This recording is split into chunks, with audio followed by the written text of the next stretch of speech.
that the academic definition of this concept, what I'm trying to explain here, is called technological determinism versus social construction.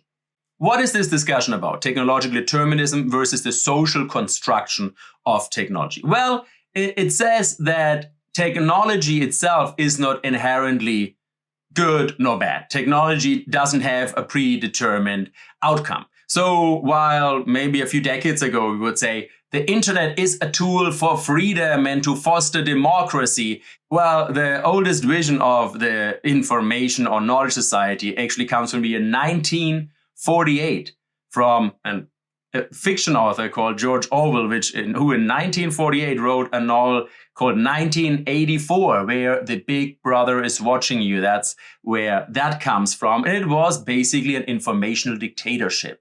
So it said, well, if you have surveillance technology, you can build surveillance capitalism. He said it's a mix between governments and industries, which takes away all the privacy and quite some foresight we know now, several decades later. And so what is it now? Is the internet a tool for democracy or freedom, or is the internet a tool for informational dictatorship? Well, the internet technology is neither good nor is it bad.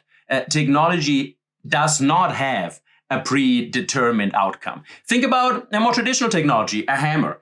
Back when we were Homo habilis, the handyman has started to distinguish ourselves from other animals because we started to use tools, and if we wanted to protect ourselves from the elements or also wanted to go hunting in a more sophisticated way, we needed to use tools. Not that monkeys don't use some sticks or hammers, but we really made a science out of it, an art out of it, using something akin to a hammer to build ourselves something akin to a shelter. Now, once you have something similar to a hammer, you can also do a lot of damage. You can really damage and hurt also others of your peers with that. It's also a weapon. Now, that's not the fault of the hammer.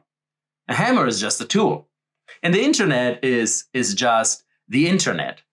So whenever somebody says that technology has a property, has something, then that is technological determinism. That means that technology determines the outcome. So if I say the internet is a tool for freedom, the internet is a tool for surveillance, then that would be technological determinism.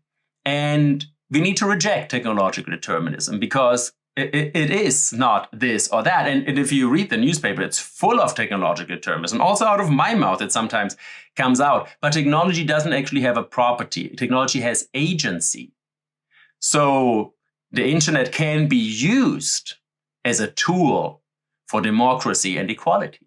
The internet can be used by humans as a tool for surveillance and, the end of privacy. It can be used. So this is the social construction of technology. So it's very fine, the reformulation, but we have to be careful because it does sneak in, and it's a really false friend to assume that it's the fault of technology to do this, or to be this or that. There you see how fine the line is. Now, it's also not that easy because, guns are technology that are made to shoot something, life, to make life dead. Basically, that's what I mean. Why would you have a gun?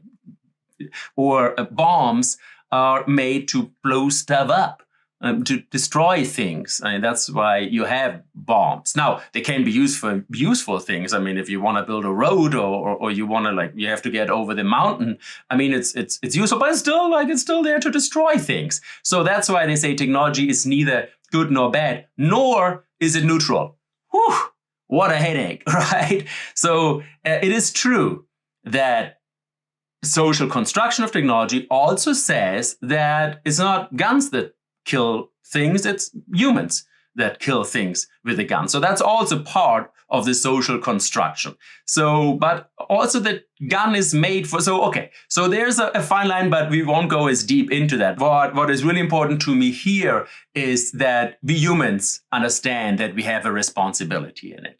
But that this responsibility is also a two-way road. To use the words of Marshall McLuhan, a communication scholar from my discipline, he is a tribute of saying, we shape our tools and then our tools shape us. So be careful what you bring into this world and accept the responsibility that we need to align this technology, be it a hammer, be it the internet, or be it generative AI.